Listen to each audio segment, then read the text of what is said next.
Ok, voy a hacer la continuación del video de Collier, del libro de Collier del prerrafaelista. Este es para los que no hablan inglés, obviamente, ¿no? Pueden ir a leerlo. Eh, no me acuerdo del título, pero se llama Primer for Painting. Los que hablan inglés pueden ir a buscarlo, el libro de Collier. Pero para la gente que no habla inglés, bueno, simplemente está haciendo una especie de traducción. Los puntos generales, ¿no? Realmente es muy difícil decir todo lo que dice. Pero he apuntado acá las cosas más significativas del libro, ¿no? Y me han dicho que por qué no los videos más cortos. Bueno, la verdad no tengo tiempo para editarlos y realmente son cosas largas, ¿no? Y el estudio del arte es así, es largo,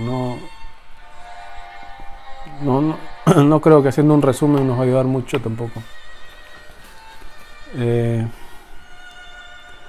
Puesto una música de Handel ahí por ahí. Bueno, nos quedamos en lo que él decía de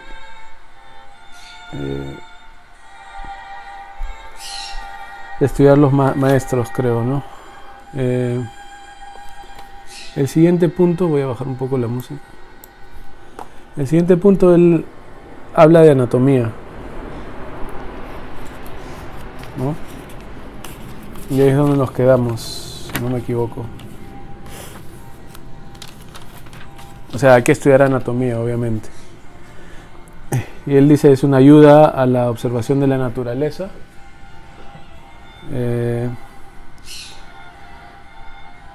El único contrapeso de la anatomía o lo malo puede ser que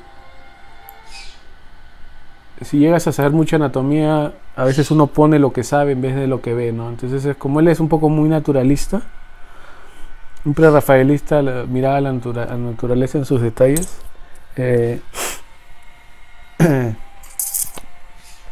Perdón por los sonidos, estoy un poco constipado. Entonces él dice, no, preferible lo que ves que lo que sabes, ¿no? Un idealista, digamos, un artista, qué sé yo, clásico, de repente pone más anatomía que lo que hay, no sé, pues depende de cada uno. Pero no hay duda que la anatomía nos ayuda, ¿no? Y él, como dice, es para suplementar deficiencias que sus modelos no tienen. Ya para los que trabajan con modelos que pueden pagarles, o si usan referencia, como hay muchos pintores, ¿no? Que para aliviar gastos usan fotos o les toman fotos a sus modelos. Te ayuda eso es lo que dice, ¿no? Te ayuda en entender el movimiento. Y realmente sin anatomía es muy difícil darles exagerar las figuras, darle más movimiento, querer hasta moverlas, ¿no? Porque el modelo tiene hasta un cierto límite, ¿no? Usar un modelo o tomar una foto de un modelo o usar referencia, estamos limitados a lo que te dé el modelo, ¿no? Y al saber anatomía uno puede empezar a mover las cosas y cambiarlas, que es la parte más artística, ¿no? Entonces definitivamente hay que estudiar anatomía. Y ya yo voy a dar para los que le interesa, en el plan de estudio voy a dar unos libros de anatomía que pueden usar, ¿no? Tanto en español como en inglés. Pero él mismo dice, ¿no? La anatomía nos ayuda a expresar el movimiento y la acción, que los modelos solo nos pueden dar una idea, no nos van a dar todo, ¿no? Sentarse a copiar el modelo, no. Ya vas a descubrir que no es suficiente, obviamente. Y bueno, el artista se enfoca en utilizar la anatomía de una forma superficial, obviamente los huesos, los músculos, no es como un doctor, ¿no?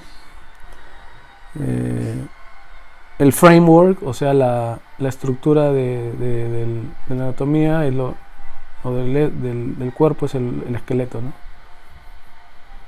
Eso te recomiendo, hay que eventualmente saber los huesos de memoria, dibujarlos en diferentes posiciones. Si eres nuevo en anatomía,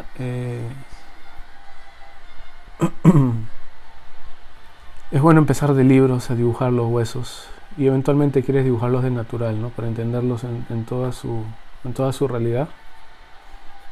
Pero saber ese esqueleto es importantísimo. Vamos a hacer, creo, haré demostraciones cómo poder abordar cómo estudiar anatomía, ¿no? Pero es algo muy complejo y para eso están los libros, ¿no? En videos uno puede ayudarte en algo, al menos que tengas un profesor especialmente de anatomía. Yo he tomado varias clases de anatomía, pero eventualmente tienes que sentarte a estudiarlo, ¿no? Si hablas inglés te recomiendo uno que se llama proco.com. Él tiene unos cursos de anatomía muy avanzados. Yo creo que son más avanzados no para los que empiezan, ¿no? Todos en video, todos categorizados bien y son muy ilustrativos. Es algo que yo quiero tomar eventualmente, pero hay maneras de estudiar un poco más fácil en anatomía, ¿no? Si eres principiante no me preocuparía tanto, más hay otras cosas más importantes. Bueno, habla sobre los cartílagos, los tendones, los ligamentos, los que producen el movimiento. Las venas también es algo importante cuando uno pinta, ¿no? O dibuja, ver las venas, eso le da coloración digamos, a los brazos. Pero él más recomienda que es preferible verlos por observación directa, ¿no? Y bueno, eso es lo que dice, eso es lo que su libro dice, ¿no? Luego entra el tema de la perspectiva y que dice la perspectiva es más importante que la anatomía. Y concuerdo en eso, ¿no? Si no sabes perspectiva, la anatomía no te sirve mucho. La perspectiva obviamente es la base del dibujo, ¿no? Es la parte matemática que uno usa para dibujar. Y si no la conoces bien, al menos en lo básico, no avanzas en el dibujo realmente, ¿no? Saber todas estas cosas, algunas de las reglas. Ahí yo te voy a recomendar un libro que contiene bastante, pero en realidad la perspectiva es algo que tienes que dominarlo de una manera al menos confortable, ¿no? Y la manera es pues sentarte a estudiar, ver videos, cómo se realizan las cosas. Y como todo es práctica, ¿no? Y ya tienes que meterte a leer esas cosas, ¿no? Yo voy a tener un folder aparte de perspectiva para hacer unas demostraciones, tocar algunas cosas. Pero es tan amplio que lo mismo que en la anatomía, que eso tienes que buscar buenas fuentes, ¿no? Pero definitivamente es importante, ¿no? Sin la perspectiva es muy difícil dibujar. Y más aún, antes de la perspectiva hay que tocar unos puntos de geometría, ¿no? Y yo voy a compartir unos libros, algunas cosas sobre ese tema.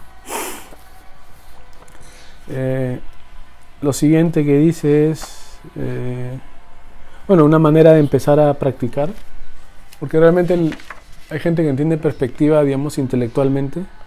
Eso lo ves en los ilustradores y en los, digamos, que hacen cómics, o algunos artistas. Pero como pintor hay que entender que la perspectiva es una ciencia de la óptica, ¿no? Y fue escrita por observaciones de muchos autores, y también gracias a la matemática. Y se relaciona a la pintura si es que pretendes hacer algo realista, ¿no?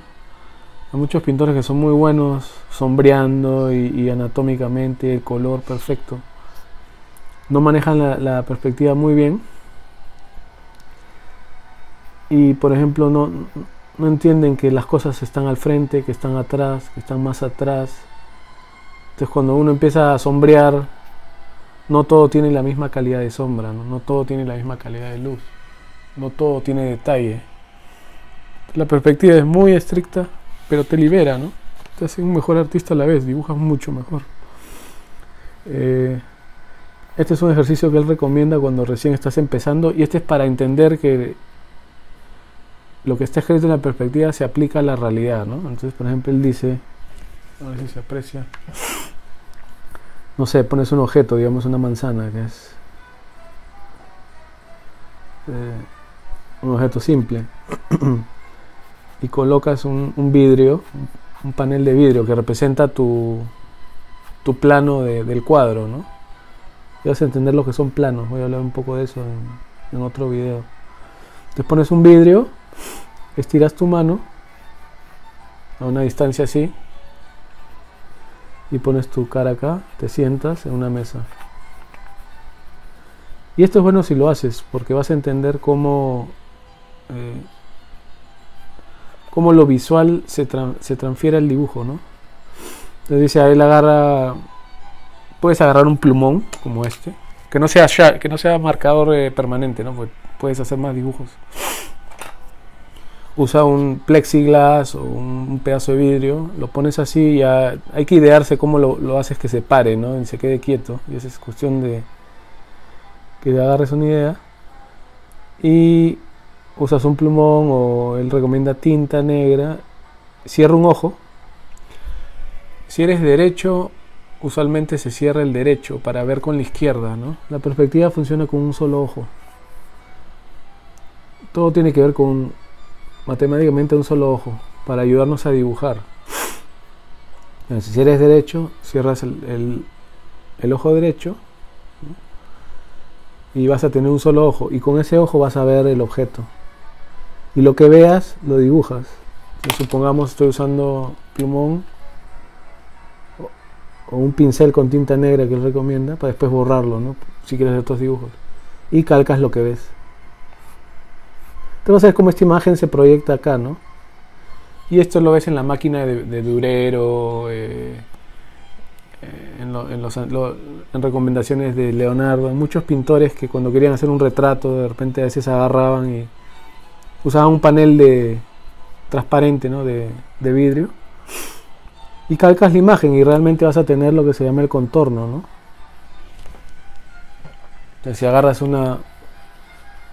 captas la imagen de una manzana, vas a tener contorno, ¿no? Cuando ya estudias perspectiva vas a entender que cada punto de luz sale del objeto, ¿no? A cierta distancia y conforma esa imagen. Muchos no saben esto, ¿no? Muchos dibujantes dibujan, pero no se dan cuenta que están simplemente usando la línea como un objeto mental, ¿no? Para representar ese contorno. Y esto lo recomienda como una introducción antes de estudiar toda la teoría. Para que vayas haciendo la conexión que lo que dibujas en el papel, tu papel es transparente, ¿no? Por eso acuérdate que cada vez que uno hace un cuadro, siempre se usa a veces, se hace un recuadro, ¿no? Para poder dibujar adentro, para entender que estás metiéndote en el espacio. Y que este papel o este cuadro es transparente, ¿no? Es simplemente un plano. Entonces acá te da la aplicación real de lo que uno hace, ¿no? Hay otros métodos de dibujo, pero este suena bien, ¿no? Yo he hecho otra forma diferente, pero esto también he hecho. Agarra un pedazo de vidrio y calcas lo que ves, ¿no? Recomienda que agarres un pequeño palo o no sé qué, que sostenga un papel o un cartón que tenga un huequito por donde mirar, ¿ya? ¿Por qué? Porque si tienes esto y miras a través del hueco, obviamente tienes que mirar con un ojo, con el ojo izquierdo o el derecho en este caso, como quieras, y ahí vas a ver adentro simplemente la imagen ahí, ¿no? Y eso te fuerza a que siempre esté el ojo en una sola posición. Porque si no haces eso, la cabeza se mueve, la mano se mueve y se llega a distorsionar. Entonces, eso se hacía antes también.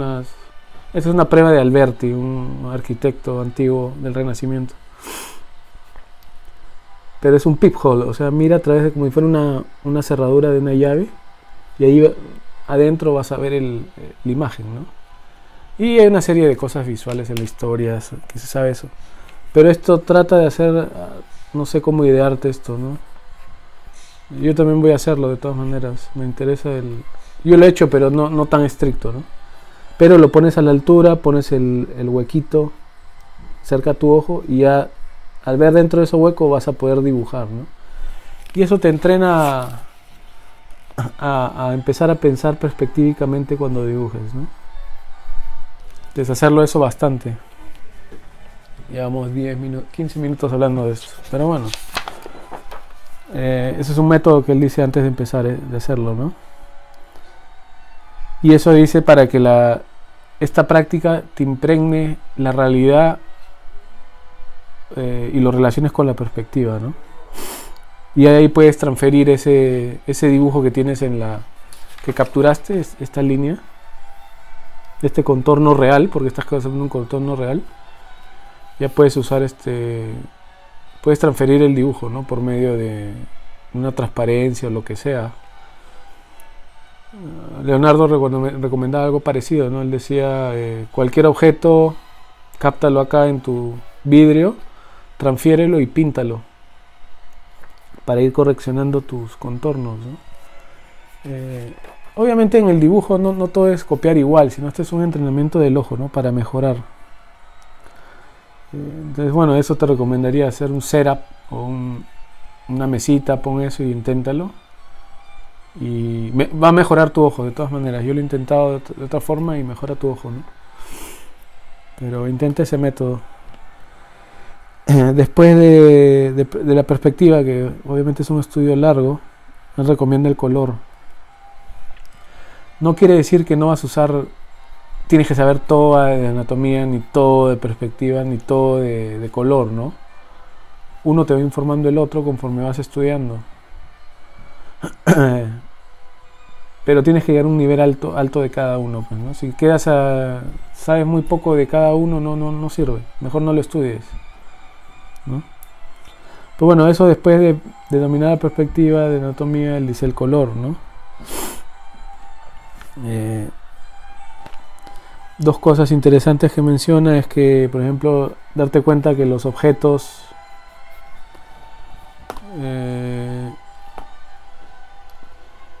que hay objetos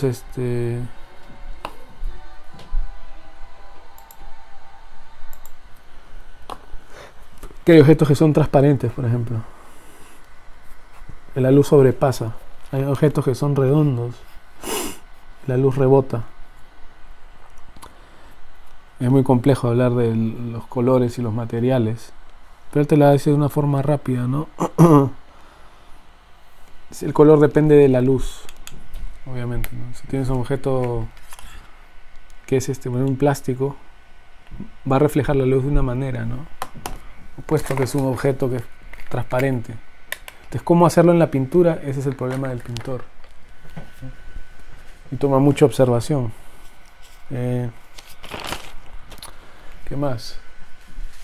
Y eso simplemente se hace pues pintando objetos. Haces un bodegón y un día decides pintar unas manzanas y después un plástico o un metal, y vas entendiendo las propiedades de la luz en los objetos, ¿no? Porque acuérdate, el problema del pintor es representar la realidad. Por eso que se estudia todas estas cosas, ¿no? Ya después entra un poco sobre el ojo y las partes del ojo que realmente no nos concierne. Eso lo vas a ver en cualquier libro de perspectiva. Pero te explica las partes del ojo y dónde se crea la imagen. Ese es más óptico, ¿no? Bueno, ya entra eso ya cuando estudies teoría del color, sobre las ondas de los diferentes colores. Lo importante que dice es que el pigmento que usamos es en realidad subtracción, no adición. Y bueno, es muy interesante porque yo entendía al revés. Y por ejemplo, considera que este es pintura, ¿no? Tengo crayolas acá. Tengo este color. Y yo siempre he pensado, ¿no? Yo mezclo con otro color y quiero pensar que le estoy añadiendo el color. Que el color original es este, ¿ves? Y este es todo otro color. Entonces yo siempre he pensado, ok, este más este nos da este. Obviamente es un acto de adición físico, pero en los pigmentos se reduce lo que es un proceso sustractivo. Es algo técnico, porque lo que está pasando es el amarillo le sustraes su propiedad que refleja, ¿no? Porque tienes otra capa encima. Entonces estás añadiendo pigmento, pero a la vez sustraes. El color pierde su originalidad cada vez que lo mezclas, ¿no? Y si agarro un tercer color, supongamos este gris, y lo mezclo acá, sigue sustrayéndose más, ¿no? Y esto funciona en todo tipo de pigmentos, ¿no? Es un color más neutro. Pues ya son tres colores. No es que se han mezclado, pero a la vez es un proceso de sustracción, ¿no? No es de adición. Ese es un insight o algo que es importante, ¿no? Es un proceso sustractivo, no aditivo. Aditivo solamente es cuando se usa la luz real, ¿no? Si agarras un foco de luz roja, un foco de luz amarilla, estás añadiendo. Pero la pintura siempre es sustractiva, ¿no? A pesar que decimos, ok, tengo amarillo más naranja, me va a dar tal color, ¿no? Pero en realidad está sustrayendo, ¿no? Habla sobre los complementarios. Obviamente este libro es ligeramente, te toca las cosas que tienes que saber, ¿no? No te va a entrar al específico porque es demasiado amplio. Cada tema tiene su especialidad, ¿no? Por eso he tratado de poner en diferentes folders diferentes temas, ¿no? Pero dice, por ejemplo, los pigmentos no representan color puro, porque nunca podemos ver colores puros. Tiene que ver con que los ojos se cansan, ¿no? También habla sobre cuando ya entras en el estudio de los complementarios, ¿no? Cuando uno ve un color rojo y el ojo ve el color rojo y vas a mirar una página en blanco, vas a ver la after image, lo que se llama la imagen creada después. Entonces todo color primario o todo color tiene su complementario, ¿no? Te induce ese color. Eso quiere decir que hay no que hay verde en él, sino que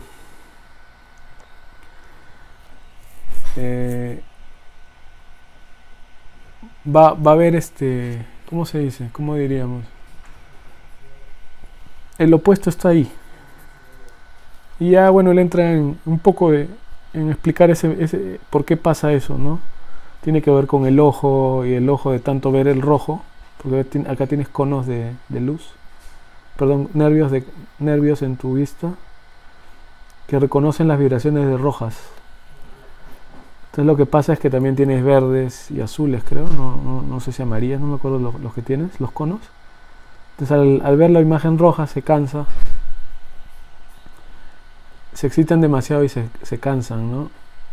Y para balancear usan el otro, los otros conos que contienen el verde. Pero lo que más nos interesa es que los colores tienen sus complementarios, ¿no? Algo que ya se empezó a descubrir por su época, lo de los prerrafaelistas, los impresionistas, que lo usaron mucho en la pintura, ¿no? Ya ese tema de complementarios, ahí creo en el folder de color se está viendo, ¿no? Y justamente ya entra en los complementarios que dice ese es lo más importante en la pintura, al menos cuando lidias con color, ¿no?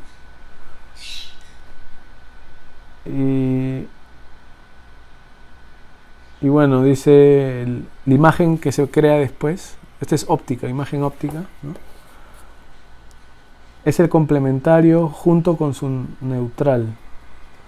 Eso hay que verlo en la práctica. Pero básicamente nos dice, pues, si yo tengo el rojo, su complementario va a ser el azul verde. Si tengo el naranja, el verde azulado. Si tengo el amarillo, el azul o el ultramar. Si tengo el verde amarillo, es el violeta. Si tengo el verde, es el morado. Esto es importante que lo sepas. Y ahí en el folder, en los videos de color hemos estado tocando un poco esa teoría, ¿no? Con diferentes colores. Pero estas mezclas, y ya es aplicando un poco más, siendo más científicos, ¿no? Porque si vas a pintar rojo, esta es la imagen que va a crear, la impresión que va a crear cuando se quedan esos colores, ¿no? Es un azul verdoso. Entonces, para lograr buenas mezclas hay que empezar a jugar con estos colores, ¿no? Naranja. y yo voy a adoptar la paleta realmente de Collier, porque él es una paleta muy natural.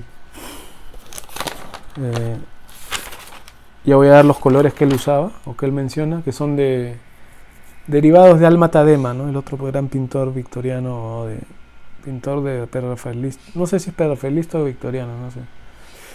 Pues una paleta muy, muy completa, me parece. Y yo la quiero adoptar y bueno, vamos a ver qué tal funciona. Pero definitivamente estas mezclas son importantes, ¿no? Verde a morado. Usualmente uno dice verde es el rojo. En la literatura normal que tú vas a encontrar es siempre verde es el rojo, amarillo es el violeta y azul es el anaranjado. Pero es un poquito más complicado, ¿no? Porque los colores primarios son diferentes y los complementarios son los que crean esa imagen, ¿no? Entonces, bueno, esto es importante. Ya lo puedes apuntarlo si quieres. Una ley que dice dos colores complementarios, por ejemplo el azul y el amarillo en este caso, los dos mismos ganan en brillantez, son más brillantes, ¿no? ¿Qué quiere decir eso? Que este verde, por ejemplo, solo tiene una cierta brillantez, ¿no? Brilla, una cierta lo que se llama intensidad. Si lo pongo junto a un rojo, ese verde se va a ver más verde porque tengo el rojo acá, su complementario directo, ¿no? Entonces te das cuenta que ese es muy poderoso, esa ley óptica, ¿no? Y ya puedes investigar por qué pasa y métete, hay libros científicos sobre ello y todo, ¿no? Pero como pintor nos consciente que eso es importante. Entonces cuando tú, por ejemplo, estás pintando un retrato y tú, por ejemplo, tu fondo es gris para apaciguar esos colores y le pones la piel que usualmente es anaranjada, tiene un tono anaranjado, y decides ponerle, pues, vestir a la persona con un traje rojo para una potencia. No sé, agarras y le pones, pues, no sé, un adorno verde por ahí, una corbata verde, qué sé yo. Ese rojo se va a ver más fuerte, ¿no? O le pones tonos verdes a la piel, que también hay. Entonces esos rojos se van a ver más fuertes. Entonces, ¿quieres ese efecto o no quieres ese efecto? Entonces es bueno saber estas cosas de los complementarios. Como te digo, estos son los colores que hay que de una manera memorizar. Voy a hacer un video exclusivo sobre estos, ¿no? Y mezclando con pigmentos reales, ya sea con óleo o acrílico. Voy a tratar de hacer estas pruebas, ¿no? Esto yo no conocía muy bien, y los videos que estoy poniendo de color están basados en otro libro, en otro entendimiento que es muy parecido a esto, pero este expande un poquito más, ¿no? Y bueno, obviamente el azul va a influenciar al amarillo y el amarillo al azul, porque acuérdate que cuando veo el amarillo, o en este caso el verde, la imagen que se crea después va a ser el rojo, ¿no? Entonces, de una manera el verde contiene dentro de sí mismo, digámoslo así, influencias rojas. Entonces ese rojo que tiene lo añades más al rojo, por eso que se ve más rojo. Igualito este rojo contiene verde y lo añades al verde y se ve más verde. Esa es la gracia de los complementarios, ¿no? Entonces lo que él dice, por ejemplo, ¿no? Si pongo el azul y el verde,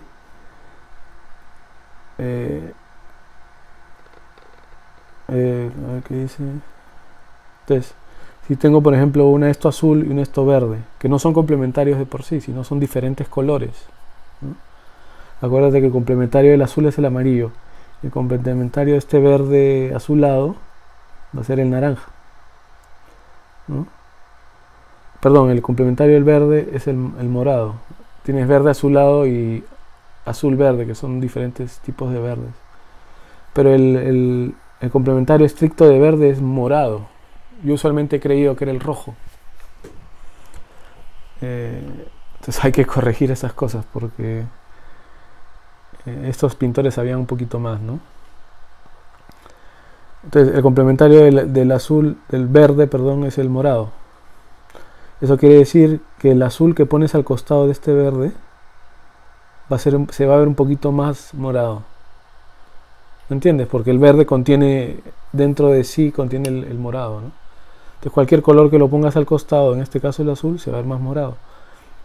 Y lo mismo le va a pasar al verde, ¿no? El azul, su complementario es el amarillo. Quiere decir que el verde se va a ver más amarillento, ¿no? Y eso ya empieza a complicar las cosas, porque ya cuando uno pinta tiene que estar consciente de los colores que pone. Porque si estoy poniendo este rojo, sé que va a influenciar todo verde de una manera. Un poquito verdoso, ¿no?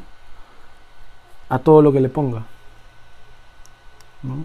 Y lo mismo va a pasar si pinto algo verde, las cosas se van a convertir más rojizas, ¿no? Y eso tú lo puedes ver si por ejemplo agarro este naranja, por ejemplo, no sé si se ve medio amarillento, ¿no? Y le pongo este rojo.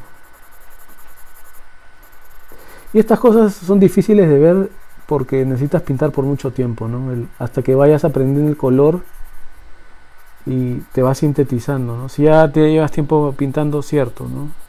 Estas cosas más avanzadas. Pero si recién empiezas, simplemente lo tienes que tomar como algo, como digamos, algo para saber, y hasta que no lo veas no te vas a dar cuenta, ¿no? Pero por ejemplo, este color de por sí es anaranjado amarillo, pero le he puesto el rojo alrededor, entonces este se va a ver un poco más verdoso, ¿no?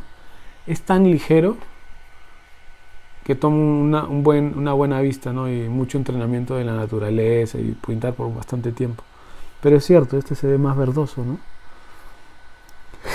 Y lo mismo va a ocurrir si agarro este mismo color y en vez de rodearlo del rojo lo rodeo del verde, ¿no? Son experimentos ópticos. Entonces este rojo se va a ver más rojo que el original. Y tú vas a ver un ligero cambio. Acá es un poco difícil que ver con las crayolas, pero lo vas a ver en la pintura, ¿no? Son ciertas cosas que se... Entonces eso quiere decir que todos los colores, vemos los colores dependiendo de sus complementarios. Y el que ponemos va a influenciar al otro que ponemos, ¿no? Entonces ya se va convirtiendo que la pintura en algo muy parecido a la música, ¿no? Una composición. ¿Cómo explicarlo? Por ejemplo, pongo una nota acá y yo no sé escribir música, estoy haciendo como que sé. Pongo otra nota, pongo otra nota, pongo otra nota, pongo otra nota. Esta nota que pongo va a afectar a todas estas notas. La siguiente va a afectar a todas. Entonces siempre tienes que considerar el todo con cada parte. Eso es lo difícil de componer, ya sea en la música, en la pintura, en la escritura, lo que sea, ¿no? Obviamente en estos casos nos consideran en la pintura el dibujo. Entonces en vez de poner esta nota digo, no, me afecta eso, me hace toda la pintura medio verdosa, entonces pongo esta otra nota de color que es más suave y ya cambió totalmente la pintura, ¿ves? Ese es algo que uno va a ir descubriendo, ¿no? Entonces esas son pequeñas cosas que nos va diciendo. Acá igualito, el rojo con el azul. Entonces el rojo, su complementario es el rojo es el verde, entonces el azul se va a ver más verdoso. Y el azul, su complementario es el el amarillo, entonces el rojo se va a convertir más amarillento, o sea, hacia el, si le añades el rojo al amarillo se va a convertir más naranja, ¿no? Perdón si hay muchas cosas, pero esas es todas las cosas que habla, ¿no? Y hay que ir rápido, porque no quiero tirar mucho tiempo. Otra cosa que nos dice es que cuando pones dos colores que son iguales, pierden su brillantez, o que son parecidos. Quiere decir que si tengo un rojo, ¿no? y pongo un naranja a su costado,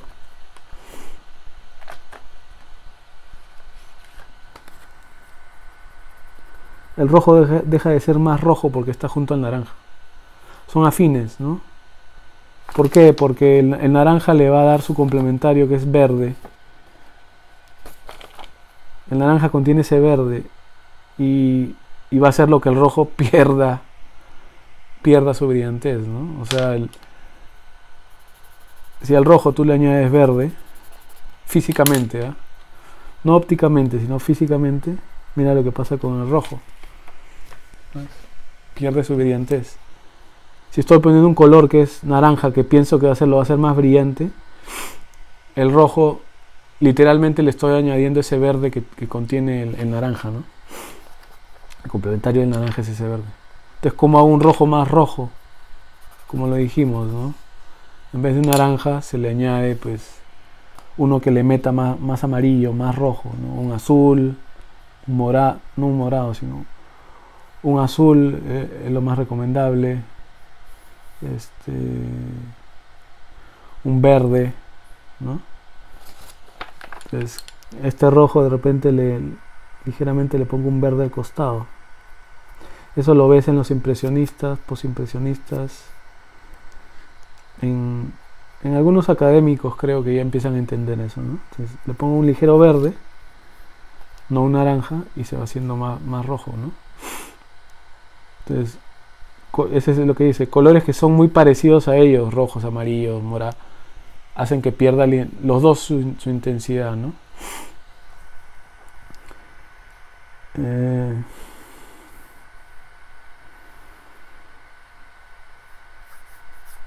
Bueno, nada más eso dice ahí. Vamos a ver qué más. Tenemos 37 minutos. Voy a avanzar lo más que pueda y donde nos quedamos ya vamos a seguir, porque este va a tener 3 partes, ¿no? Entran los colores, ya de por sí ya entra a mencionar, ya empieces a pintar, ¿no? No que empieces a pintar, sino que la práctica de la pintura requiere ciertos conocimientos, ¿no? Puedes pintar sin saber perspectiva, pero si sabes te ayuda mejor, ¿no? Si me pongo y dibujo una manzana en un simple mesa, si no sé que en la mesa estos van en perspectiva, no voy a saber, ¿no? Si no sé que la mesa es una esfera en realidad, no voy a saber, ¿no? Si no sé que al menos cómo la luz sombrea en una manzana, no tengo idea de mucho, ¿no? Entonces por eso hay que ir paso a paso. Por eso que yo en las recomendaciones de estudio, en el plan de estudio, recomiendo que leas esos libros que he dicho, ¿no? Que son muy simples. Te voy a introducir la estructura, un poco de luz, un poquito de perspectiva, ¿no? Y ya puedes ir practicando de vida, ¿no? Como decía. Pero ya estés prácticamente ya llegando al caballete, ¿no? Entonces, para llegar al caballete hay que estar listos. No quiere decir que no lo hagas. Yo lo he hecho por mucho tiempo sin necesidad de saber tanto. Pero hay que ir preparándose para esos pasos, ¿no? Entonces, bueno, lo que te puede ayudar, ¿no? Ya cada uno decide cómo sigue sus cosas.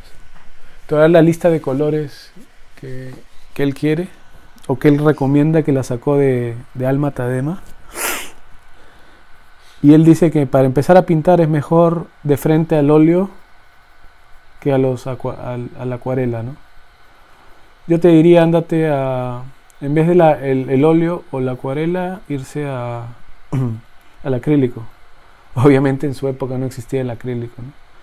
Entonces el acrílico nos permite ser más opacos como el óleo, pero usamos el agua, ¿no? Es un poquito más limpio y es más fácil que usar el óleo.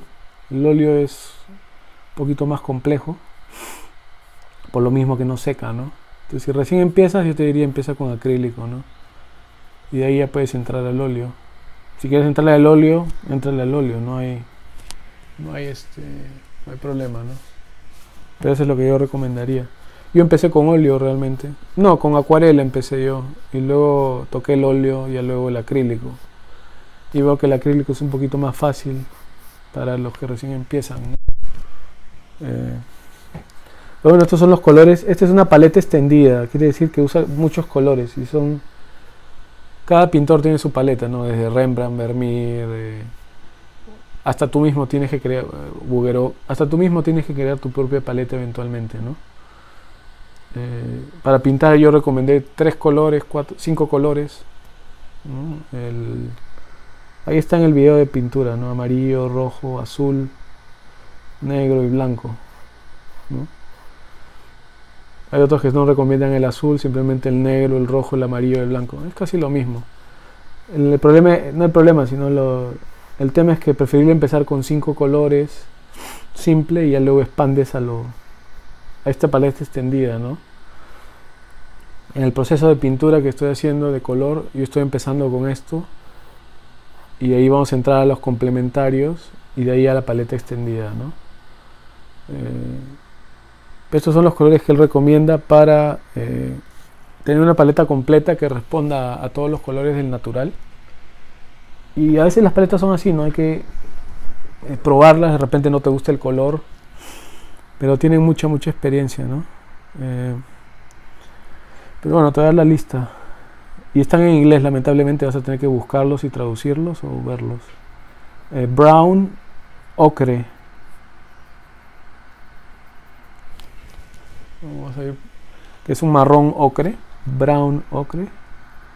Yellow ocre, el amarillo ocre. El Naples Yellow, Naples, el amarillo de Naples creo que se llama. Voy a tratar de traducirlo, yo realmente no lo sé porque yo uso en inglés. El blanco, white. Hay gente que usa 2 tipos de blanco, el titanio y el flake, porque uno es más opaco y el otro es más transparente. El titanio es un poco fuerte para hacer las mezclas. Es el que recomiendo cuando recién empiezas, ¿no? Para ese blanco titanio. Pero ya luego el flake o no sé cómo se dirá, tienes flake white que es un blanco más suave para hacer las mixturas, ¿no? Porque uno toca el blanco y ¡pum! Te cambia de color rápidamente. Entonces los pintores usualmente usan 2. Y es cuestión que pruebes. La pintura es así, ¿no? Tiene ciertas guías y a las finales tienes que ir probando el que te gusta, el que no, y el que te sirve, el que te no, y el que te agrada, ¿no? A la larga, cada pintor tiene sus propios colores. Entonces uno te recomienda unas cosas que puedes probar, y ya cuando entiendas el color o cómo mezclarlos, puedes ir añadiendo los que quieras, ¿no? Esta es una paleta realmente con mucha experiencia, me refiero que es usada por un pintor muy bueno, por el mismo Alma Tadema, y en una época no de Rembrandt ni de los renacentistas, en una época donde ya el color había más, se podía elegir de más colores, ¿no? Y ya se entendía un poco más la ciencia en la pintura. Entonces puede ser que sea muy buena, ¿no? Yo la voy a probar y es la que voy a usar quizás en todos los videos cuando empecemos a hacer en óleo, ¿no? Yo tengo mis propios colores, pero voy a reconsiderar estos. La número 5 sería un vermilión, vermillón creo que se dice en castellano, vermilión orange o naranja vermilión. El 6 es un light red, un rojo claro. Usa Chinese vermilion, que es otro tipo de rojo. Ahorita voy a explicar por qué tiene esos colores. El 8 es un rose madder, un rojo de no me acuerdo cómo se dice en castellano, hay que buscarlo. El el burnt sienna, el sienna tostado, porque burnt significa tostado, burnt sienna. Tiene el cromio, el nombre en inglés es Emerald Oxide of Chromium, que es cromio esmeralda. El 11, el Ivory Black, o negro de marfil. El 12 es el Van Dyke Brown. Y el color 13, el Pale Cadmium Yellow. El amarillo pálido de cadmio, así se traduciría, ¿no? El Van Dyke Brown es el marrón Van Dyke. Y este dice, creo que él dice que añade cuando hace muchos paisajes, ¿no? Y es la paleta muy parecida a la de Alma Tadema, ¿no? Rápidamente te das cuenta que, por ejemplo, usa estos 3 amarillos, el ocre marrón, el ocre amarillo y el Naples Yellow. Estos 3 son amarillos. Y es bueno así. Yo, por ejemplo, en mi paleta que yo lo que voy a enseñar va a ser, cuando vean los videos de colores, van a ser solamente 2. La lógica es que hay un color amarillo cálido y un color amarillo frío. Entonces así voy a hacer la paleta extendida en los videos de color. ¿Para qué? Para que entiendas bien el color. Esto ya es más complejo, de meter 3 colores es más complejo, porque el amarillo, este amarillo, por ejemplo, Naples Yellow, es bien vibrante, mucha vibración tiene, y los ocres y los marrones no. Entonces ahí, con eso, todos los problemas de amarillos los solucionas, ¿no? En los videos que yo voy a hacer, vamos a usar quizás el cadmio y el ocre. A la larga vamos a hacer eso, ¿no? 5 colores, los complementarios, y un frío y un cálido de cada uno. Eso es para entender los colores y cómo mezclar, cómo pintar en lo básico. Y esta sería pues una paleta ya más avanzada, ¿no? Entonces ya tienes la paleta primaria de 5 colores, la secundaria, que es añadiendo los secundarios, una segunda paleta, una tercera paleta y añadiendo todos los colores en sus versiones fría y cálida. Y la cuarta vendría a ser la de Collier, que sería una paleta más completa después de haber entendido todo esto, ¿no? Y eso te va a tomar mucho tiempo, ¿no? No es una cuestión que voy a usar estos colores y mágicamente voy a pintar bien. No, hay que entender bien cómo mezclar y entender las propiedades del color. Se aprende el color pintando del natural bastante, pintando de obras maestras, pintando, si quieres pinta de fotos, ¿no? La foto, yo como dije, prefiero que en vez de que copies una foto, copies una pintura de una foto, ¿no? Pero a veces queremos pintar fotos que te apasionan, ¿no? Que te gustan, y puedes usarla y también vas practicando el color, pero te vas volviendo sensitivo al color, ¿no? Ya si es complementario, no complementario, qué hace, esas son cosas un poquito más avanzadas, ¿no? Pero es bueno para que tengas una idea de que va a haber un progreso, ¿no? Ya después tiene el blanco, obviamente, y tiene, por ejemplo, los rojos, ¿no? Y estos todos son rojos y naranjas. Tiene casi 1, 2, 3, 4, 5. El vermilion orange, o sea, naranja vermilion, es un naranja así. Nunca lo he visto, pero supongo que es bien potente, ¿no? Un cadmio naranja. Y su contrario sería, o sea, ese es un bien cálido e intenso, ¿no? Su contrario sería el siena tostado, que es un naranja un poco más apaciguado. Pero sigue siendo, no lo consideraría frío, pero lo vamos a considerar más tierra, más frío, ¿no? O sea, tiene 2 naranjas y tiene casi 3 rojos, ¿no?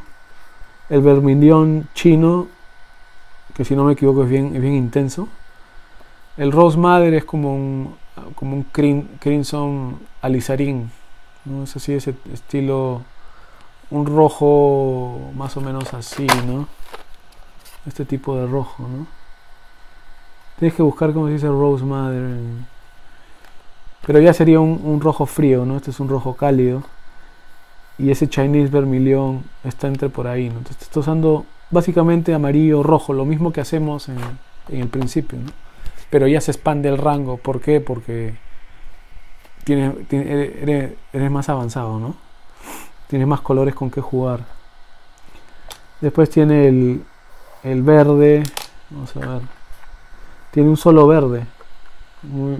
Ese es algo, por ejemplo, muy interesante. Que solo está usando el cromio de esmeralda. El óxido de esmeralda. ¿Cómo se dice? Óxido de esmeralda de cromio. Un verde esmeralda, ¿no? De cromio. Un solo verde.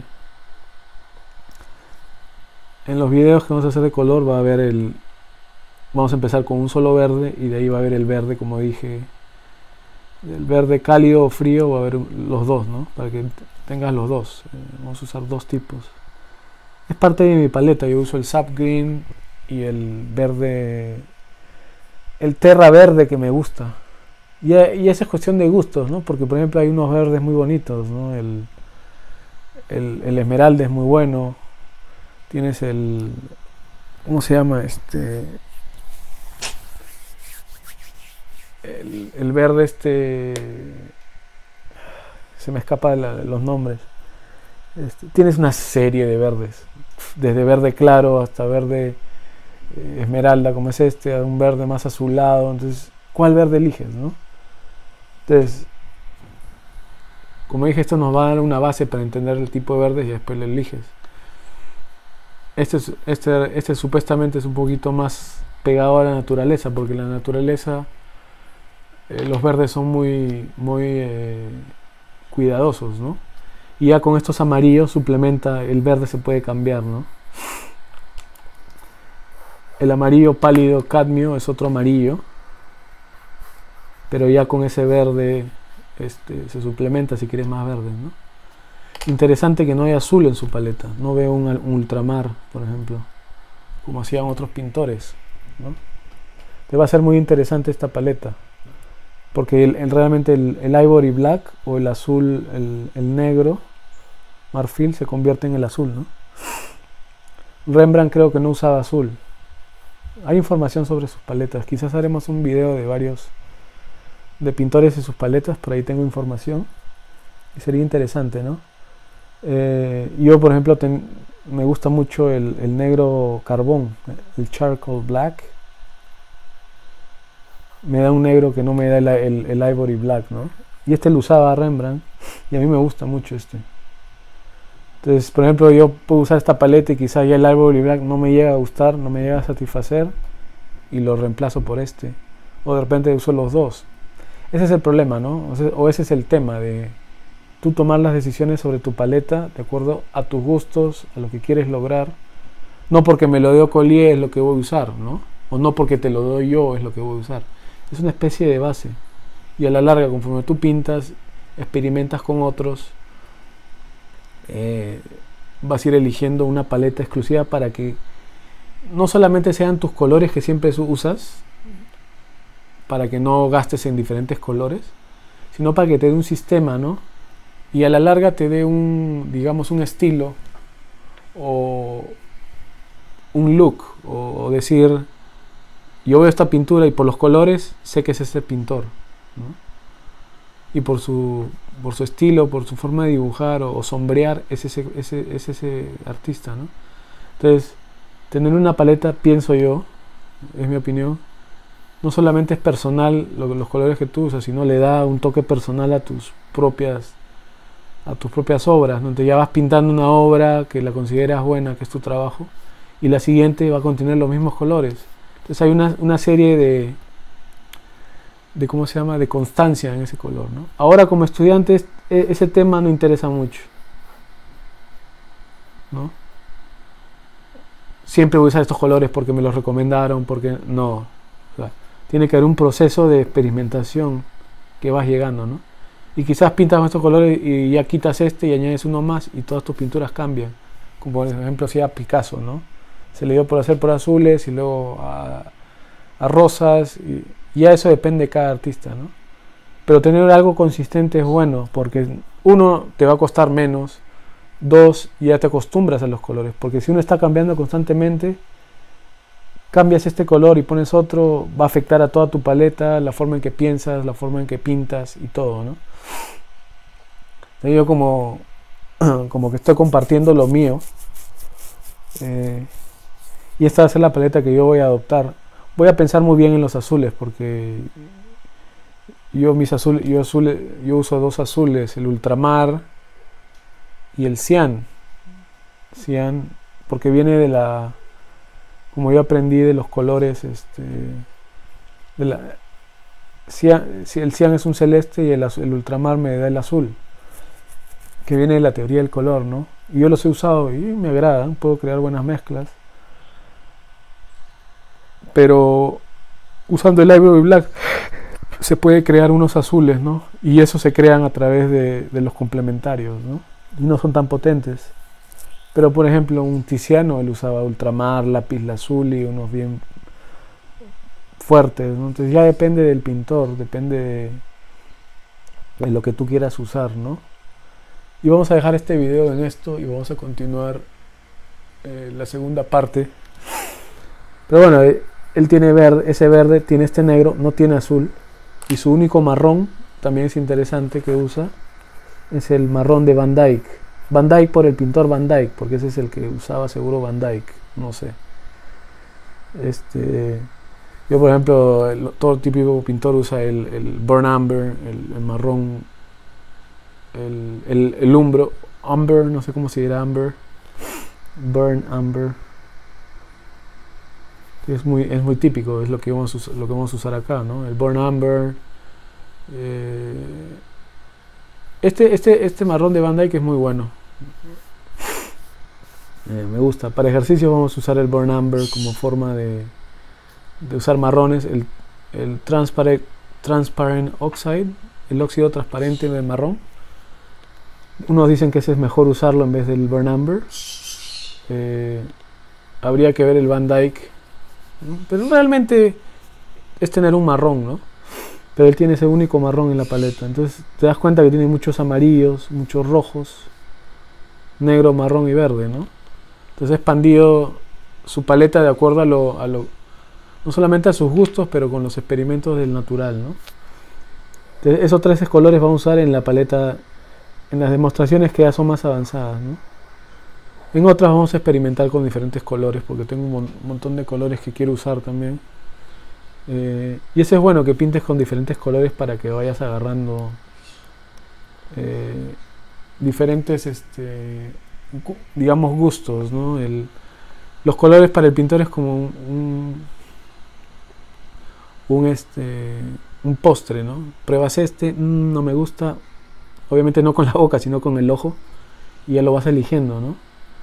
Entonces empezar con una base y ya luego irse a otra. De repente no me va a gustar a la larga, quién sabe, pero yo tuve la suerte de comprarle un pintor que ya no quería pintar y me dejó todos sus colores, y él tiene una gama de colores, y con eso practiqué y jugué, y vamos a hacer unas prácticas con eso, ¿no? Porque cada tubo cuesta caro, ¿no? Entonces también tiene que ver la economía, especialmente cuando entras al óleo, ¿no? Pero bueno, ahí nos vamos a quedar y vamos a empezar el tercer video de Collier, y hablando con lo que concierne. Él dice unos ejercicios para pintar.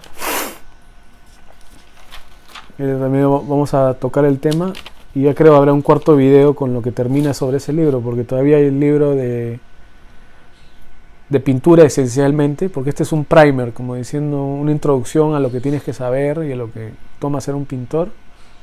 Y ya tiene uno específicamente para pintura, que seguro tengo que traducirlo, y lo voy a leer y lo voy a compartir porque me interesa. Y el exclusivo para retratos, ¿no? Hay un montón de ¿cómo se llama?, de libros sobre pintura y esto, pero este me parece muy importante, especialmente porque está en inglés y no hay una traducción, ¿no? Pero bueno, ahí lo dejamos y continuamos con la segunda parte, la tercera parte, perdón.